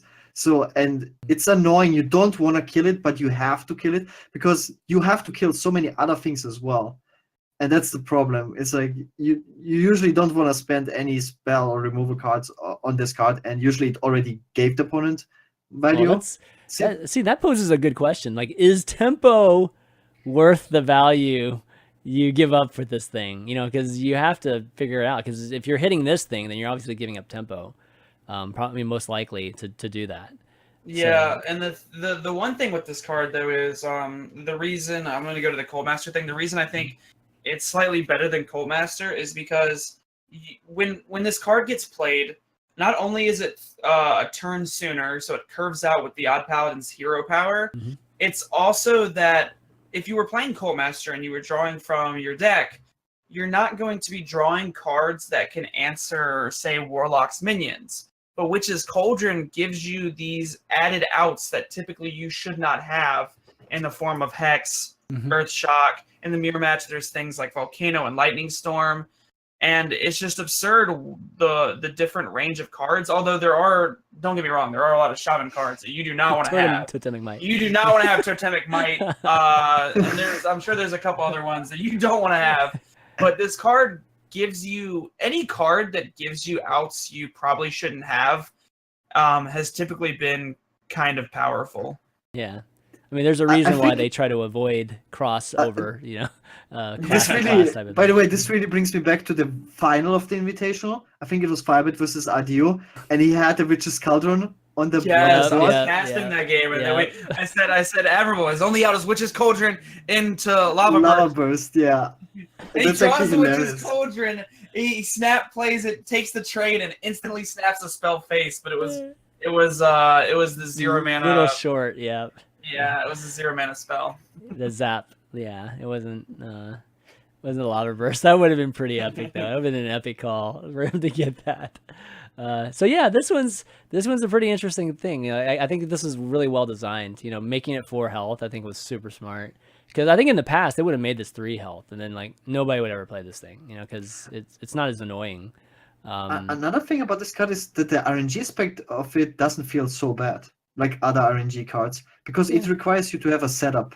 It's way harder to get value out of such a card than if it has a battle cry effect, right? You play a Swashbuckler on one, what do you do about it? Yeah. So it doesn't feel so bad. So you guys see this being played in a Paladin? Because it's the easiest to pull off in the Paladin.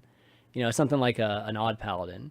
Or do you see it being, in something that's a little bit more moderate, so you're not going to be drawing like crazy, you're just drawing a few cards?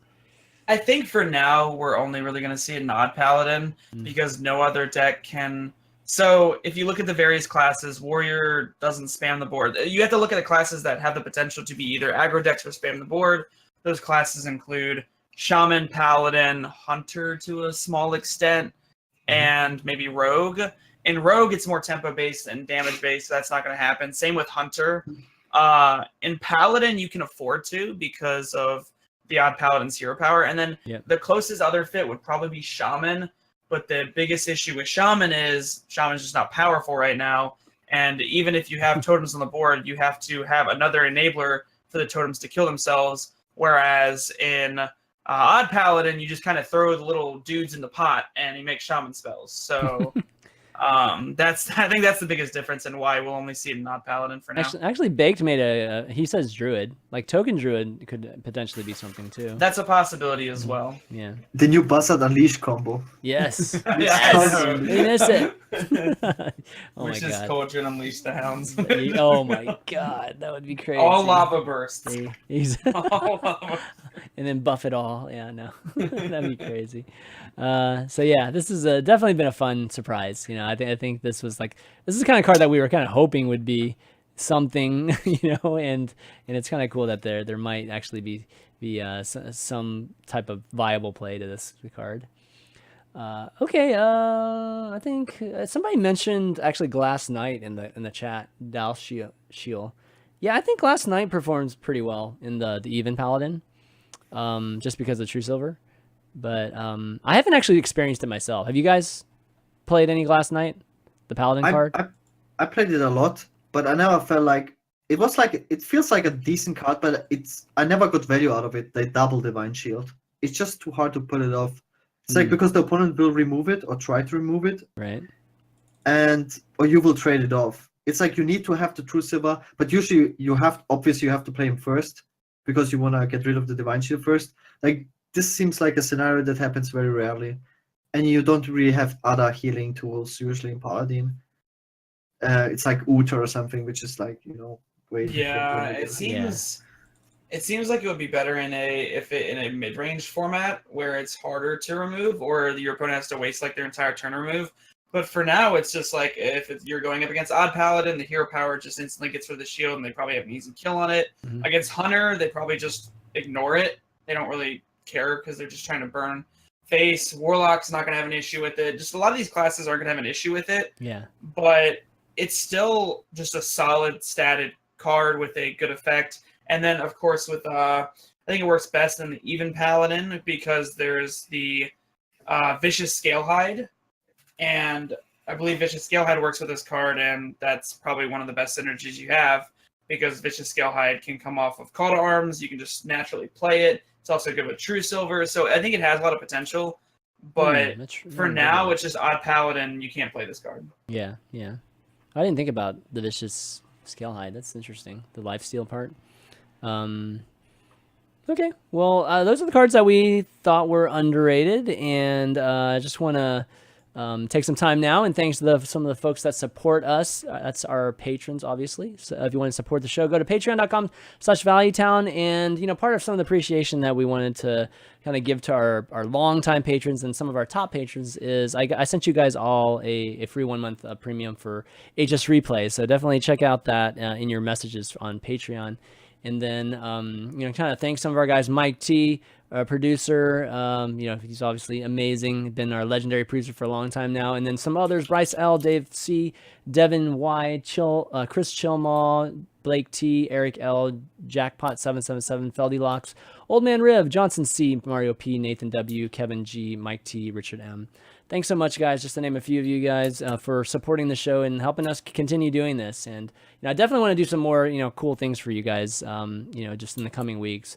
So hope you guys can enjoy it, and just let us know. Let us know how you enjoy the site, hsreplay.net, because if you use it, I think you're gonna do a lot better on the ladder. So definitely check it out. All right, we got some Q&A here from, actually one last thing too. Remember, we're doing a giveaway too. So if you're not a patron, you can still potentially win a free 1 month premium by following ValueTown's Twitter and HS Replay's Twitter. So that's at ValueTownGG and at HS ReplayNet, all one word, which I'll put in chat here. So enter that, and then we'll do kind of the drawing in about a day or so, just to give some of the listeners a chance to do that. Question, we got Jason R here. Now that we are at the very start of the year of the Raven, what legendaries would you recommend new players target crafting now, with the thought of getting the most out of them the next 2 years of standard format? I'm not a new player, but I'm playing my Asian or my Asia and EU accounts now, and those feel like they would fall in the same boat. All right, so I want to say legend. I want to say Baku because I get this question a lot. It's like the most asked question. Yeah, I think Baku is safe craft because the decks you play Baku in are a lot of fun, and Baku can be played in every class almost. So safe craft for sure. Most fun card and viable decks and fun decks as well. Yeah, that's a good section. Baku or Gen, I would say one or the other. Let's see. If I were to think of any of the others, I think Gen decks are more expensive overall. Yeah, they're a little bit slower, have more late game in them. What else would you say, Dr. J? You got one then? I think the odd cost and even cost, specifically the odd cost in Baku, is a fairly safe craft. If we're looking for, I don't think any of the other neutral ones are safe craft. I think one of the safest crafts for legendary wise from classes is Lord Godfrey. Because Lord Godfrey will be played in every single control warlock for the next 20 millenniums. Because Lord Godfrey is just absurdly insane. Maybe I want to say something fun like Shutterwalk or Hagatha, because I snap crafted those golden. But I don't advise that because there is a possibility that it does not see play. But I mean, I do think eventually like that card is absurdly powerful and can see play. But for safe picks, I would go with Lord Godfrey and Baku as my two major ones. I would say Countess Ashmore is definitely a candidate. I think she's just going to be effective in some deck, like just throughout the entire year and next year or whatever. I think people should craft more of the epics. I realized today that there's a lot of epics that you want to play in all sorts of different decks, but not so much the legendary ones. Yeah, they're very, very class few. specific. They're definitely very class specific. But look how many viable legendaries you actually have in this expansion. It's not that many in comparison to previous expansions, because we don't have these win conditions like you mentioned earlier. Yeah. Where's the Q&A in chat? Yeah, we can ask some questions, maybe 1 or 2 questions in chat here in a second, but definitely want people, the email questions always take precedent just because we want our listeners to have a chance. Yeah, so I would say that one. Yeah, Countess, Baku, and Lord Godfrey. Yeah, I think that's apparently Prince Keleseth as well. Prince Keleseth, like, that's an old. Actually, yeah, I was just looking at the numbers on the percentages for text played on HS Replay. Gul'dan is another safe bet. Gul'dan, exactly right. Look at the number, percentages exactly. That's good. Skull of Minari. I mean, Skull of Minari is just purely like literally just volume of Warlock. That's crazy. This one at least covers all Warlocks, I feel, but Skull of Minari is like literally only Q block. Look at Bakken, it's 24.5%. That's insane. Safe craft. That is insane. Holy crap. Baku is a quarter of the decks. Holy crap. I mean, Baku's in almost a quarter of them. That's crazy. Just because he's so versatile and can be played in so many different decks. Like there's the warrior, there's the hunter, there's the rogue now. And I'm sure some people are going to invent some other ones. I tried to do Priest the other night on stream. I played one game and then realized that was the worst decision of my life, and then instantly went back to other decks. Yeah, that's pretty crazy. This is interesting. Leroy's in 16.5%. Wow.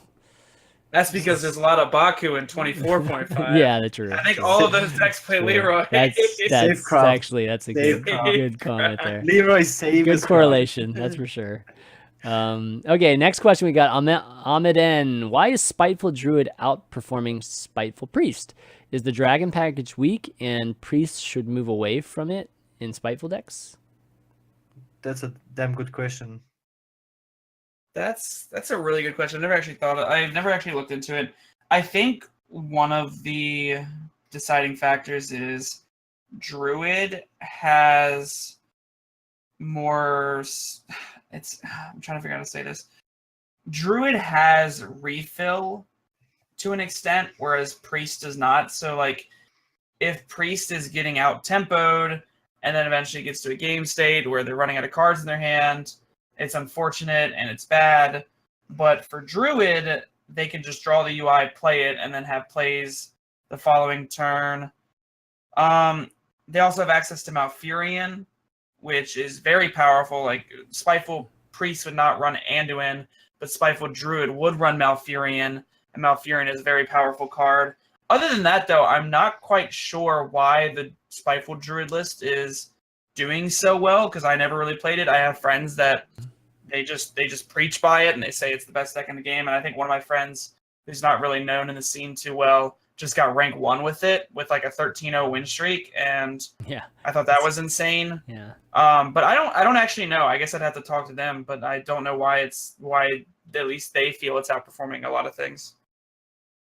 I think it's like DrJikininki said, Malfurion is a huge deal, but I think the biggest deal has to be the Spiteful, because it's the core of the deck, and in that deck you only play the Ultimate Infestation. That's what I was going to say too. And the 10 mana slot is really the broken turn of the Spiteful. And in Priest you do want to play the 8 mana spell as well, so you kind of have some inconsistency there. That has to be the biggest. Probably, and you always get Tyrantus or Deathwing off of the. I played against the Druid last night. Against the Druid last night on stream, and I kid you not, I was playing the Fatigue Warrior that I mentioned, and they had like 5 minions on the board, and I had Brawl, and I said, all right, as long as Deathwing doesn't live, I win, and Deathwing lived. And then the next time I queued the same guy, and the exact same situation happened, except for it was Tyrantus. And I said, all right, as long as Tyrantus doesn't live, we win the game. And Tyrantus lived, so I lost both games. I faced actually Spiteful into Spiteful, and he got 2 Ultrasaurs. Like, how on earth to kill 2? Like, how to kill 1 Ultrasaur? Meteor. How'd you kill two? How'd you kill two? That's Two true. meteors. Meteor barely does it, and they funkle it or something. But no, Yeah, they funkle it. I know it's out of range.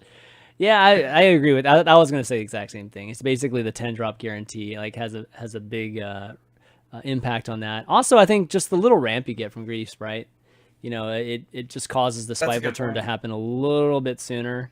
And the Cripplord's just hard to kill too. That Cripplord's a pain in the ass, like to get rid of. So I do like Priest better in terms of removal. Like the Dustbreaker definitely feels better in terms of like that early removal of Paladin at times.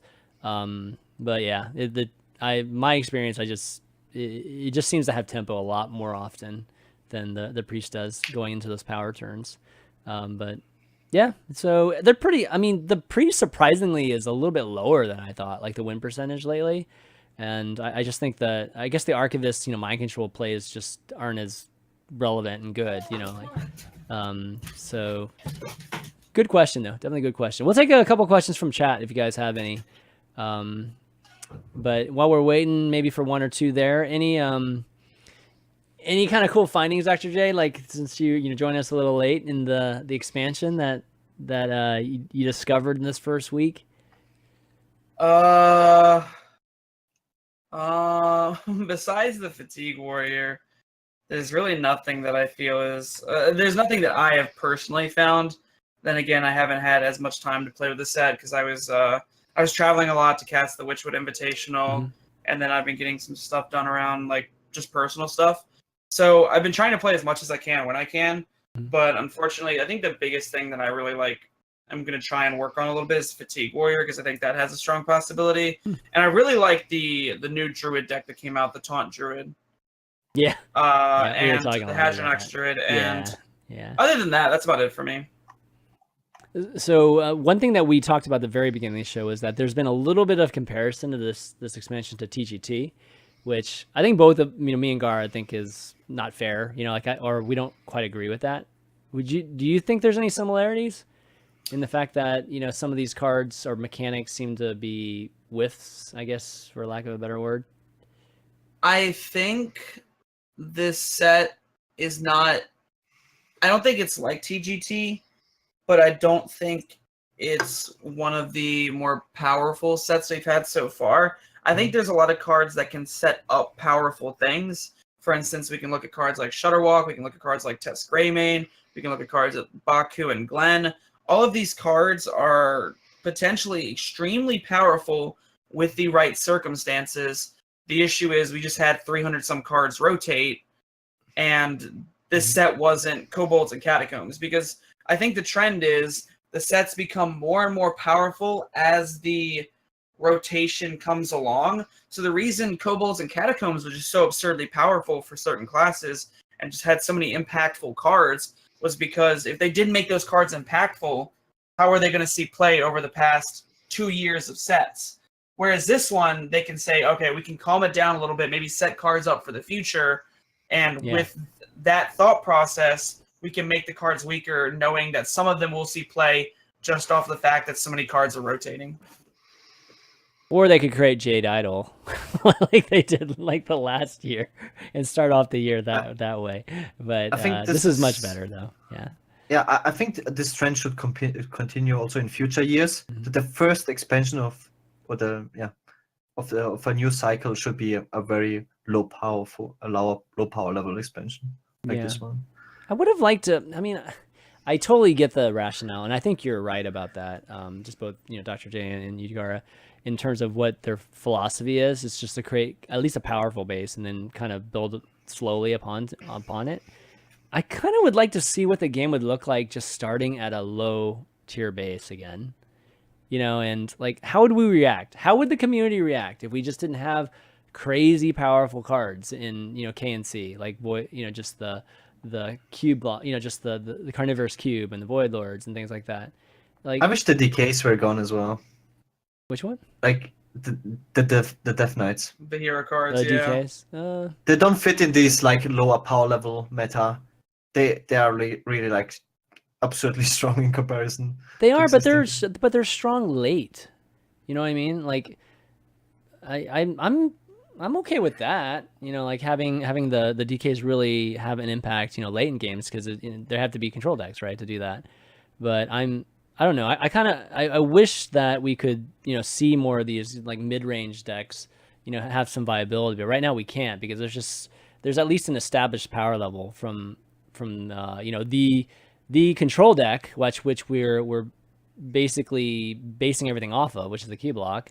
And then, we've got, these all kinds of different arrays of aggro right now, right? So, I don't know, maybe in a few weeks it'll look a little bit different, and then maybe, things will swap up. Maybe there'll be another control deck that's actually better than key block, But right now, like, we already have, like, potentially one of the best control decks established, and it's refined. And I don't see it not getting refined. It's, like, pretty darn good right now, and it just gets better with removal over time. So, I honestly think that we have maybe reached a state of Hearthstone currently that if they do not vastly change the way cards are designed, there may never be a mid-range deck like you're probably thinking of. For instance, like mid-range Druid. Remember that deck? You just combo Druid a long time ago. You would just play a minion on curve or a ramp until eventually maybe you whittled them down enough that you could end them with a combo. Or even if you didn't have that combo, like a mid-range deck like Patron, where you just like have kind of a mid-rangey style of gameplay with not much late game, not much early game, but your mid-range is so powerful, and not many decks had an answer for that. Because the reason I'm saying that is because all of the control decks the game has developed at this point have so many powerful control tools that mid-range decks cannot overcome. So, for instance, that's where the hero cards come into play. Most mid-range decks cannot answer hero cards, and hero cards are just so absurdly powerful against mid-range decks that it's very hard for them to thrive. And then they don't beat the aggro decks because the aggro decks are way too aggressive in the early game, and they don't have the tools to beat the early game because the mid-range deck can't afford to play that. So basically the mid-range deck is stuck in the middle where it cannot beat control or aggro, so it doesn't fit into the meta.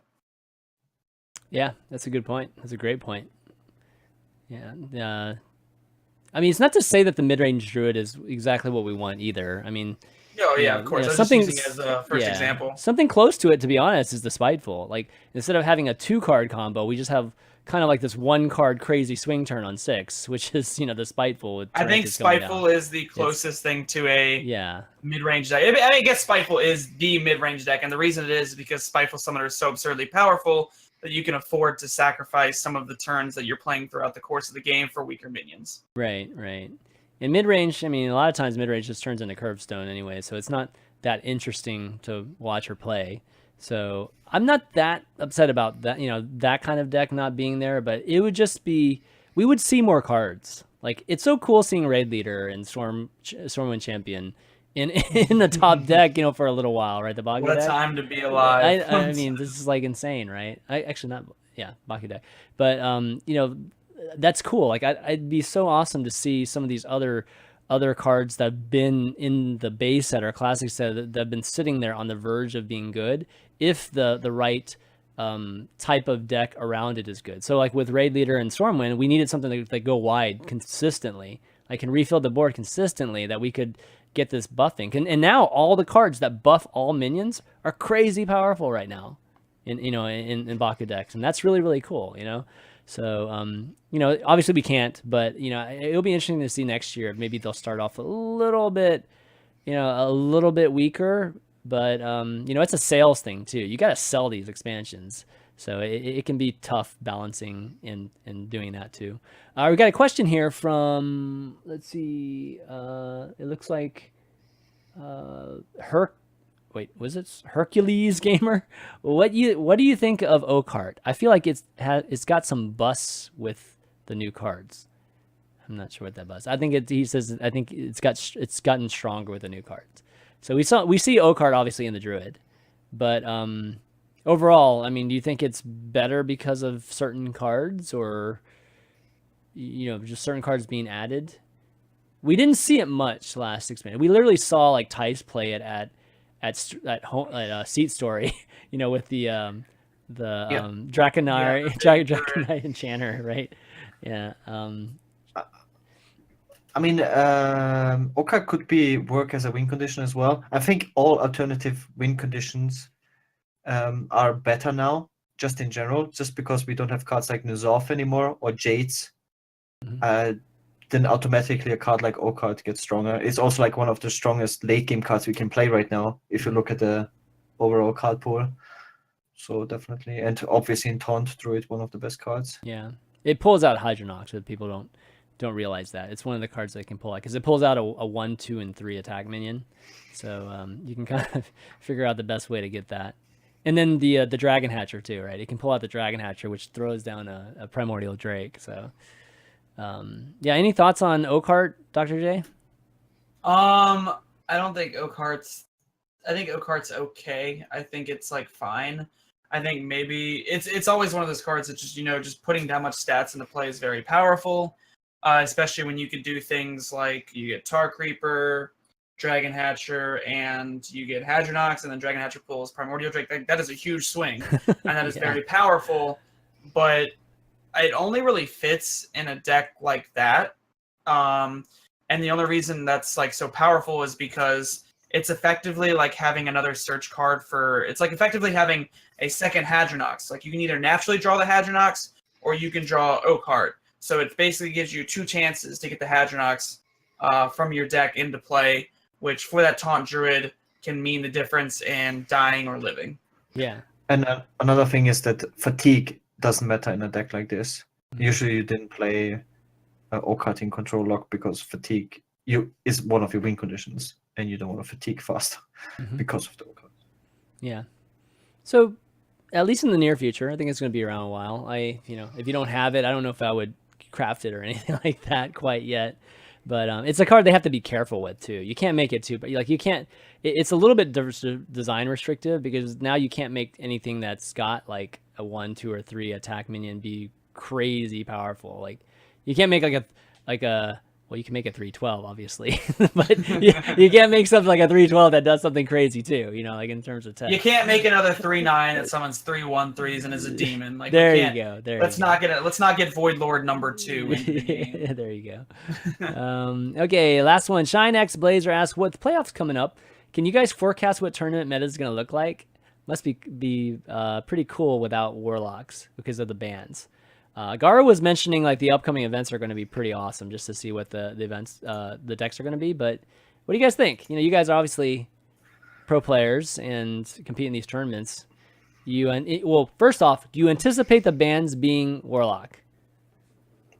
I think a lot of decks can beat Warlock. I would say if there would be like an overrated deck of the week or whatever, it would definitely be Cube-Block for me because I think it's definitely beatable with all sorts of different strategies.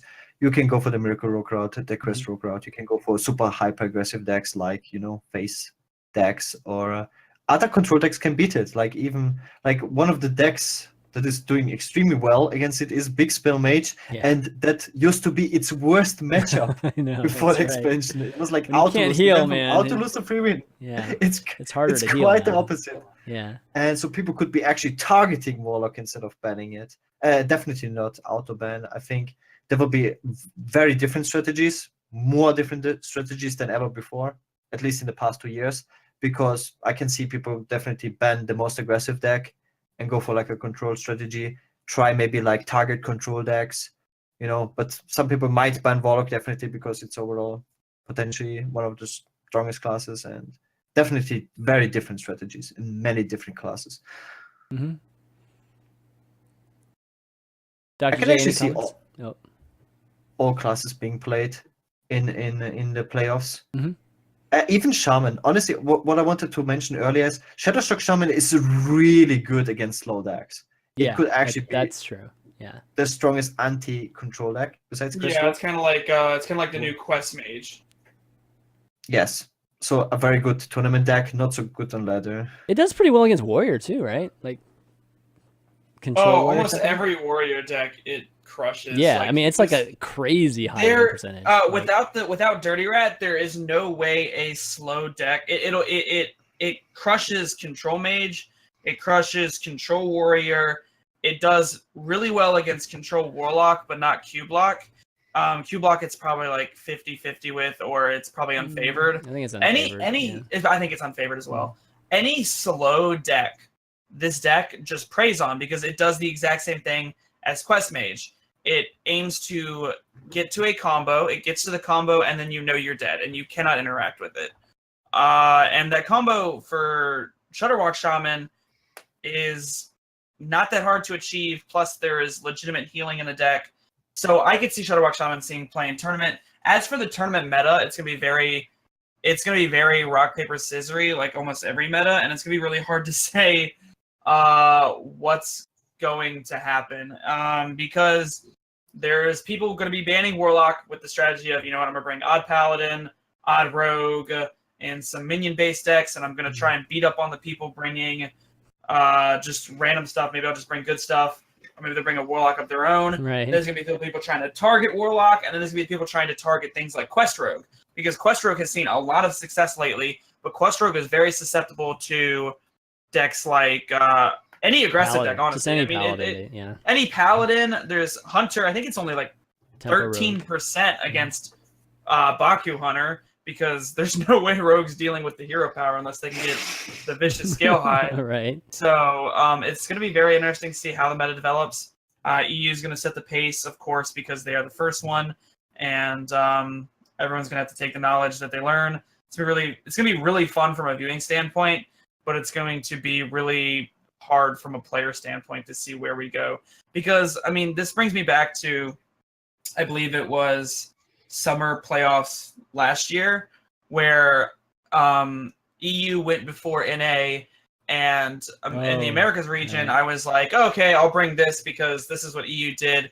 And I think North America is going to be a little bit different, but they're going to be similar to that. And the next thing you know, 9 lineups got announced day one, and they all had Quest Rogue, Quest Mage, and a combo priest. And I was like, wow, okay, well, that's shocking. Right. So you never know. Yeah, it's trying to metagame the metagame. Like, it's like, how many levels of metagaming are you going to be doing? So it's it's always interesting to see how everybody reacted to it, and then in the end, like, how things play out, right? So when is the playoff start? Is that in April? It's in the end of Tomorrow. April? Oh, it's tomorrow. Oh my god. No, I'm just kidding. Oh, guys, No, it's in May. Jeez, man, don't scare me, dude. God. It's in May. Wow, it's tomorrow. Holy crap. Europe is the 5th and 6th. Okay. Americas is the 12th and 13th, and then APAC is the 19th. God, and 20th. how crazy would it be if it was tomorrow? the decks would be wild, man, if it was tomorrow. But another 2 weeks. Oh, they actually might have to submit in a week, right? So they will most likely submit Tuesday the 1st for Europe, and then Tuesday the 8th. Typically, the players submit the Tuesday before they compete. Okay, they got some time then. Cool, definitely great. Okay, well, definitely glad you were able to join us, man, and get definitely your insight on even just the topics that you were here for. Were really, really good, Dr. J. But we're gonna wrap things up. You want to do some shout outs before you take off? Yeah, sorry, as you can see by my camera, I have not blinked at all, and I haven't put makeup on, so I apologize for that. Just shout outs. You can check me out on Twitter. It's at DrJikininki. It's on the screen. But if you're listening, it's DrJikininki. Sorry, it's a mouthful, just like Shudderwock. But you can spell it. Don't worry. Also, twitch.tv/DrJikininki. And I'd like to thank Space Station Gaming for supporting me and being my team and organization. And I apologize again for coming in late. I don't know what to say. Sorry about that. Crap happens. Shit happens. That's just how, it's all good. All right, Gaara, how about you? Yeah, shout outs to my Twitter as well, as you can see down here. Shout outs to the lovely viewers that join us on this amazing show. Shout outs to my own stream, twitch.tv/GaaraShaman. I stream every single day, playing a lot of different cool decks, and yeah, that's it for me. All right, and I'll wrap things up by thanking everybody that tuned in today, and the two of you guys for doing the show. Don't forget all the giveaways that we're doing. We're doing like the 60-pack one, which if you type the giveaway command, you'll be able to get the link there. Just go to that link and just enter it in the various ways. And then if you follow Valuetown and HS Replay today, you'll be entered into a giveaway for some HS Replay 1 month free premium, which unlocks everything on the site for you. So you can just like utilize it as much as you want and figure out just all the advantages, you know, or just to have the knowledge so you can have an advantage going into the ladder. The VODs, of course, are on youtube.com/ChanManV. You can find the show as well as youtube.com/HSReplayNet. We're trying to get people over there, but it's a slow process. And then you can find the audios on iTunes as well as Google Play and SoundCloud. .com/ChanManV. So if you enjoy the show, make sure you leave a review. You know, it definitely helps out in terms of people finding, you know, their favorite Valuetown podcast or not Valuetown, Hearthstone podcasts and things like that. But that's going to be it, guys, for this week. Oh, and if you want to send in a question, by the way, you know, like an email question, go ahead and email that to Valuetown at chanmanv.tv. And I'll make sure we get that in. Deck of the week is going to be the Taunt Druid this week. We're going to be doing that on Monday with our patrons. But you can send in, everybody can partake in it. You know, you can send in your stats too. But I'll post it up on the patron site, patreon.com/Valuetown, and then we'll have our little mini show on Monday. Resume it again because we've taken a break. But that's going to be it, guys, for this week. So for DrJikininki, Gaara, and myself, ChanManV, we'll see you next week.